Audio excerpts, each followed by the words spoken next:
My name is Barry Jennings. I'm 52 years old. Um, I've worked for 33 years at one location.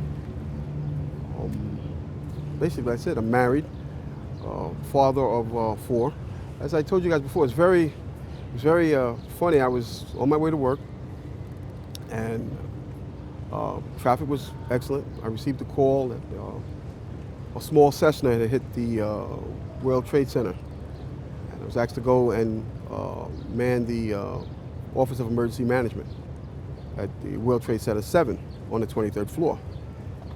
As I arrived there were police all in the lobby. They showed me the way to the elevator. We got up to the 23rd floor. Me and Mr. Hess, who I didn't know was Mr. Hess at the time, we got to the 23rd floor. We couldn't get in. We had to go back down. Then security and police took us to the freight elevators where they took us back up, and we did get in. Upon arriving into the OEM EOC, we noticed that everybody was gone. I saw coffee that was on a desk. Still, the smoke was still coming off the coffee. I saw half-eaten sandwiches. And only me, Mr. Hess, was up there.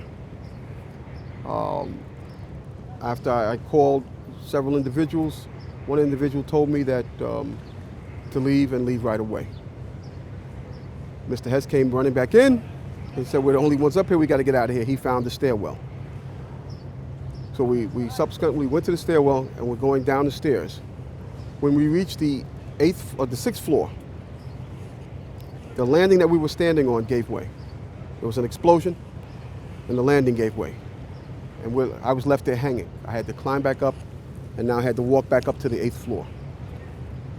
After getting to the 8th floor, everything was dark. It was dark and it was very, very hot. Very hot. I asked Mr. Hess to test the phones as I took a fire extinguisher and broke out the windows. Once I broke out the windows, I could see outside below me. I saw police cars on fire, buses on fire. I looked one way, the building was there. I looked the other way, it was gone. I was trapped in there for several hours. I was trapped in there when both buildings came down. The firefighters came. They came to the window, and because I was going to come out on the fire hose. I didn't want to stay there any longer. It was too hot. I was going to come out on the fire hose. They came to the window. They started yelling, "Do not do that. It won't hold you." And then they ran away. See, I didn't know what was going on. That's when the first tower fell. When they started running, the first tower was coming down. I had no way of knowing that. Then I saw them come back. Now I saw them come back with more concern on their faces. And then they ran away again. The second tower fell. So as they turned and ran the second time, the guy said, "Don't worry, we'll be back for you." And they did come back. This time they came back with 10 firefighters. And they kept asking, "Where are you? We don't know where you are." I said, "I'm on the north side of the building," because when I was on the stairs, I saw north side. Excuse me. All this time, I'm hearing all types of explosions. All this time, I'm hearing explosions. And I'm thinking that maybe it's the buses around me that was on fire, the cars are on fire. I don't see no, but I'm still hearing these explosions. When they finally got to us, and they took us down to what they called the lobby, because I asked them, I said, when we got down there, I said, "Where are we?" He said, "This was the lobby." And I said, "You got to be kidding me." It was total ruins. Total ruins. Now keep in mind, when I came in there, the lobby had nice escalators. It was a huge lobby. And for me to see what I saw, it was unbelievable. And the firefighter that took us down kept saying, "Do not look down." And I kept saying, "Why?" He said, "Do not look down." And we were stepping over people. And you can feel when you're stepping over people. They took us out through a hole that I don't know who made this hole in this wall. That's how they got us out. They took us out through a hole, through the wall, to safety. As they were taking me out, one firefighter had fallen. I believe he was having a heart attack. But before that, this big giant police officer came to me and he says, "You have to run." I said, "I can't run, my knees are swollen." He said, "You're gonna have to get on your knees and crawl in." He said, "Because we have reports of more explosions." And that's when I started crawling and I saw this guy fall behind me and his comrades came to his aid. They dragged him to safety. I was looking for an ambulance for my knees, and at that time they told me, "You gotta walk 20 blocks to refuge."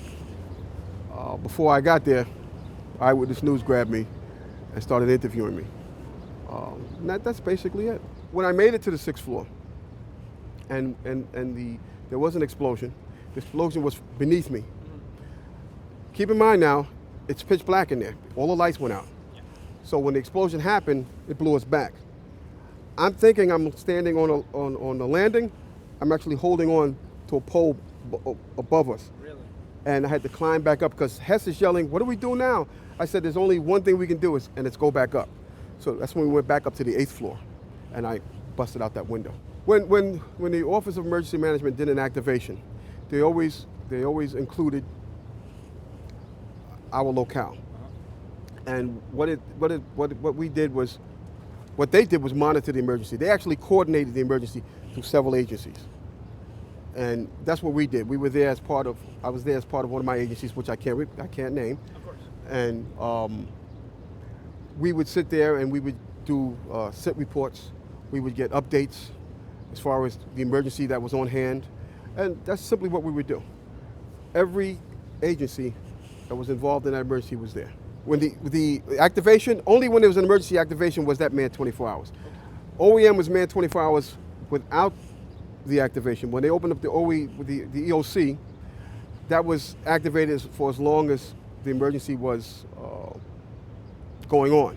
Once the emergency was subsided, then they would stand down. The only thing I remember as tripod was we did a drill, which was supposed to be a man-made disaster, a terrorist attack, and it was supposed to be some kind of chemical. And all they did was drill.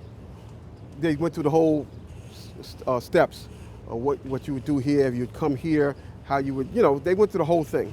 And we were just we were just viewing it. We were just part of the viewers. Okay. That was it. We wasn't part of the actual, we would just view the individuals. We were just monitoring the results of the action. And from Right. media reports, we've heard that it was supposed to take place on the 12th, but preparations were before that. In other words, throughout the week, they'd been manning the separate stations. Do you know when it was actually in progress? Because you said you'd been part of it and seen it.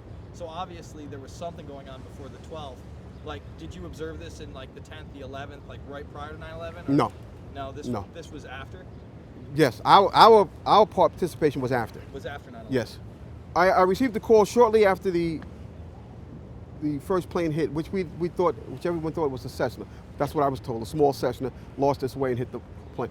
I got there, I had to be inside on the 23rd floor when the second plane hit. Okay. I was inside when the second plane hit. I was already in the World Trade Center 7. Okay. When the second plane. You didn't hear that after the fact, or did you hear that when it happened? The second plane when it hit? I couldn't tell you because I was inside and I was closed off from everything. Keep in mind now, OEM, that big center, they had big, gigantic TV screens. And at that point, none of them were working. So I didn't know what was going on the outside. So the building was essentially deserted when you and Mr. Hess, the command center was deserted when you and Mr. Hess got up there? Yes. Was that normal? No. No? No. Okay. No, not at all.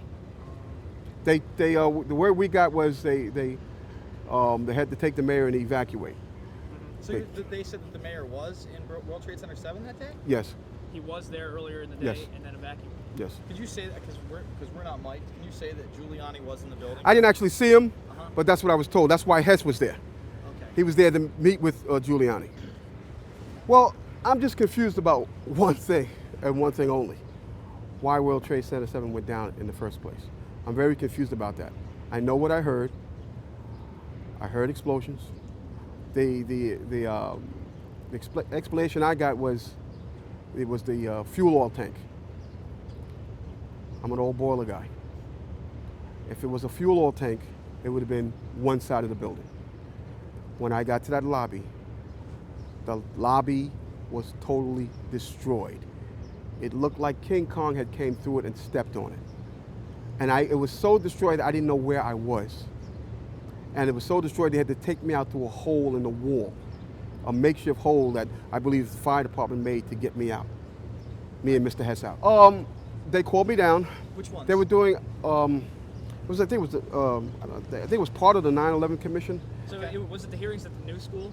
No, No? no, I can't tell you where it was because, Yeah. Okay. Yeah. Oh yeah, that's right. but they called me down there, and they asked me the same questions that you guys are asking me. And at that point, they said, okay, thank you. And they sent me on my way. And yeah, you told them pretty much everything you just told us. Yes. That you were in the building, got rocked by an explosion, Yes. all that. Yes. And you know that they didn't mention Building 7 once in the commission report.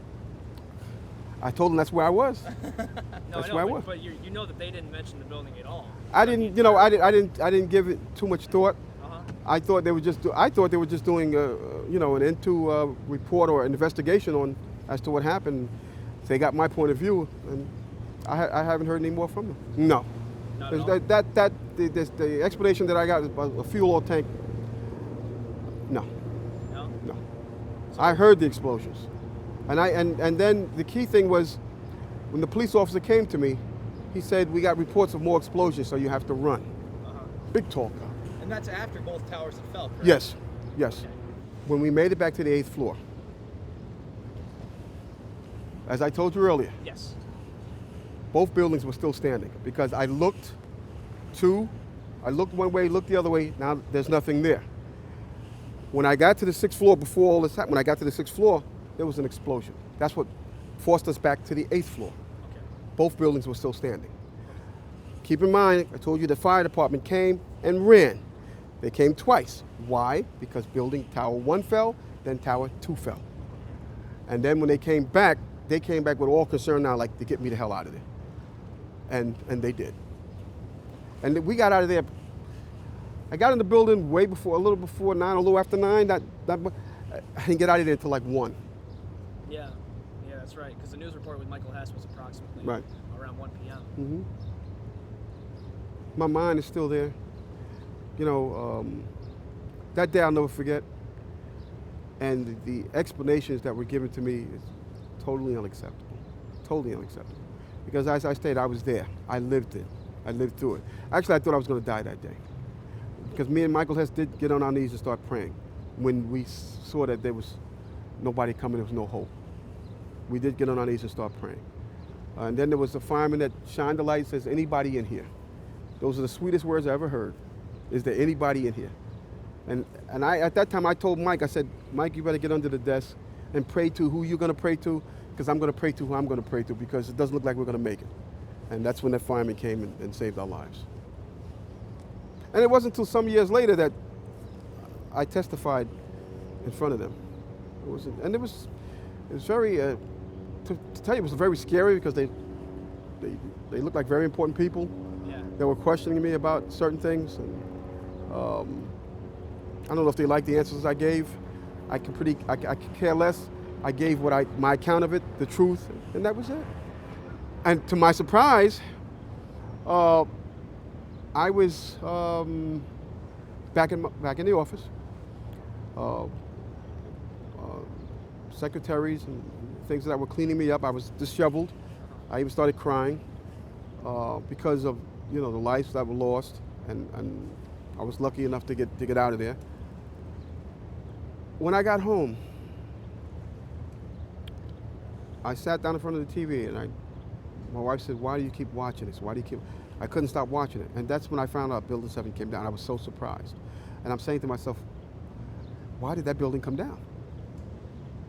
And I knew why it came down, because of the explosions, and it was no fuel oil tanks. Yes. Then can you just give us permission to use it? Say louder the words, can use this footage. Yes, you can use this footage. All right.